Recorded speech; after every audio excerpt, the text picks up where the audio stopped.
बच्चों, आज हम गोस्वामी तुलसीदास जी के संदर्भ में पढ़ते हैं। गोस्वामी तुलसीदास जी सगुण भक्ति की राम भक्ति शाखा के मुख्य कवि माने जाते हैं। इनका जन्म उत्तर प्रदेश के बांदा जिले के राजापुर गांव में सन 1532 में हुआ था।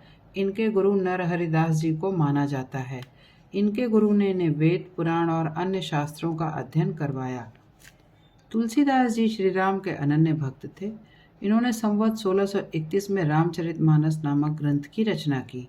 इसके अतिरिक्त इन्होंने गीतावली, कवितावली, दोहावली, विनय पत्रिका, जानकी मंगल, पार्वती मंगल, वैराग्य संदीपनी, बरवे रामायण और हनुमान बाहुक आदि ग्रंथों की रचना की।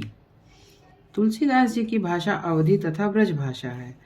रामचरितमानस इनका सबसे चर्चित ग्रंथ है। इसकी गिनती विश्व के प्रमुख ग्रंथों में की जाती है।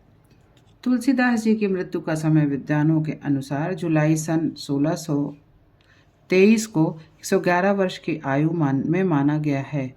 इनकी मृत्यु बनारस के 80 घाट पर हुई थी, जहां वे अपने अंतिम समय में रह रहे थे। तुलसीदास जी को हिंदी जगत का सूर्य कहा जाता है। आज हम तुलसीदास जी के विनय पद से कुछ पदों का अध्ययन करेंगे। संदर्भ: यह पद तुलसीदास द्वारा लिखित है। ऐसो को उदार जग माही, जो बिनु सेवा जो द्रवे दीन पर, राम सरिस को नाही। संदर्भ: इस पद में कवि ने श्री राम जी की कृपा का वर्णन किया है, जो बिना कारण ही सब पर कृपा करते हैं। आइए अब इसके अर्थ के बारे में जानते हैं। अर्थ: तुलसीदास जी कहते हैं कि इस संसार में कौन इतना उदार है जितना उदार प्रभु श्री राम है। राम जी के समान दूसरा कोई नहीं है, क्योंकि राम जी बिना सेवा के ही दीन दुखियों पर कृपा करते हैं और ऋषि मुनि अपने वैराग्य और तपस्या के बाद भी अनेकों प्रयास करके भी जिस मोक्ष को नहीं प्राप्त कर पाते हैं, उस सद्गति को श्री रामचंद्र जी ने बिना किसी प्रयास किए ही शबरी और जटायु को अपनी कृपा से प्रदान कर दिया। अर्थात शबरी और जटायु को उन्होंने इस संसार से मोक्ष दिलवा दिया। इसके अतिरिक्त जिस संपत्ति और वैभव को रावण ने बहुत तपस्या करके और शिव जी को अपने 10 सिरों को अर्पित करके प्राप्त किया था, उस वैभव को रामचंद्र जी ने बहुत संकोच करते हुए विभीषण को प्रदान किया।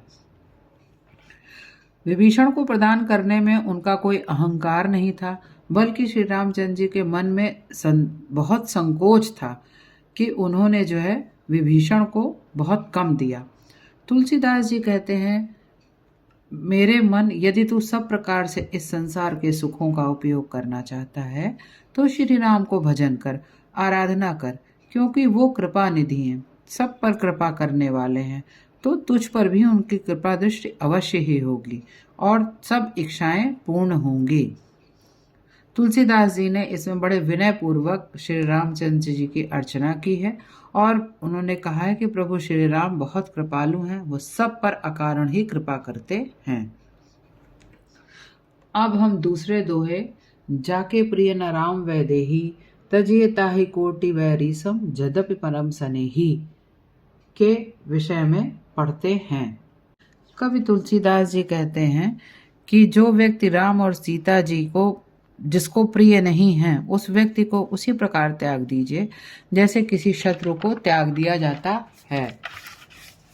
ऐसा व्यक्ति चाहे आपको कितना भी प्रिय क्यों ना हो, आपका बहुत स्नेह हो उससे, तब भी करोड़ों शत्रु जैसे ही वह व्यक्ति है आपके लिए, जो कि श्री राम और सीता जी से स्नेह नहीं करता है, उसे करोड़ों शत्रुओं के समान तुरंत त्याग दीजिए।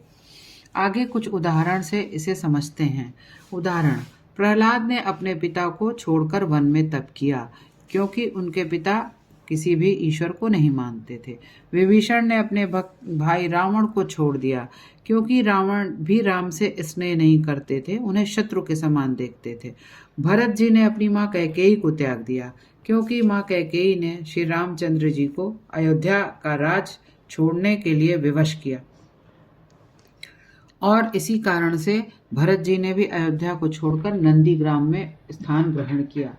वाली ने अपने गुरु को छोड़ दिया, ब्रज की सभी नारियों ने अपने अपने पतियों को छोड़कर श्री कृष्ण का आश्रय लिया और यह उनके लिए सुखकारी हुआ, मंगलदायक हुआ, क्योंकि ये सभी अच्छे हृदय वाले थे और ये संसार में पूजे जाने योग्य बन गए। इन्होंने श्री राम को अपना माना, उनसे प्रीति की। तुलसीदास जी कहते हैं, जैसे कि आंख के लिए काजल लाभप्रद होता है, औषधि के समान होता है, वह सुंदरता को बढ़ाता है, किंतु यह फिर वह व्यर्थ हो जाता है और त्याग देने योग्य हो जाता है। इसी प्रकार बुरे व्यक्तियों को त्याग देना चाहिए और उन व्यक्तियों को त्याग देना चाहिए जो प्रभु श्री राम को नहीं मानते हैं। आगे तुलसीदास जी कहते हैं, जिसका राम के चरणों में प्रेम होता है वो सबके लिए हितकारी होता है और सब प्रकार से सबके लिए मंगलकारी हो जाता है। और मेरा यानी तुलसीदास जी का भी यही मत है। इस प्रकार तुलसीदास जी ने उन सभी व्यक्तियों की सराहना की है जिनकी प्रीति राम पर है और उन सभी व्यक्तियों की भर्त्सना की है जिन्हें राम पर स्नेह नहीं है। बच्चों, यदि आपको इस पद का अर्थ समझ में आया हो, स्पष्ट हुआ हो और आपने इसे पसंद किया हो, तो आप मेरे इस वीडियो को लाइक, सब्सक्राइब कीजिए और इसे दूसरे लोगों को भी शेयर कीजिए, जिससे बाकी लोगों को भी इससे पढ़ने में आसानी हो।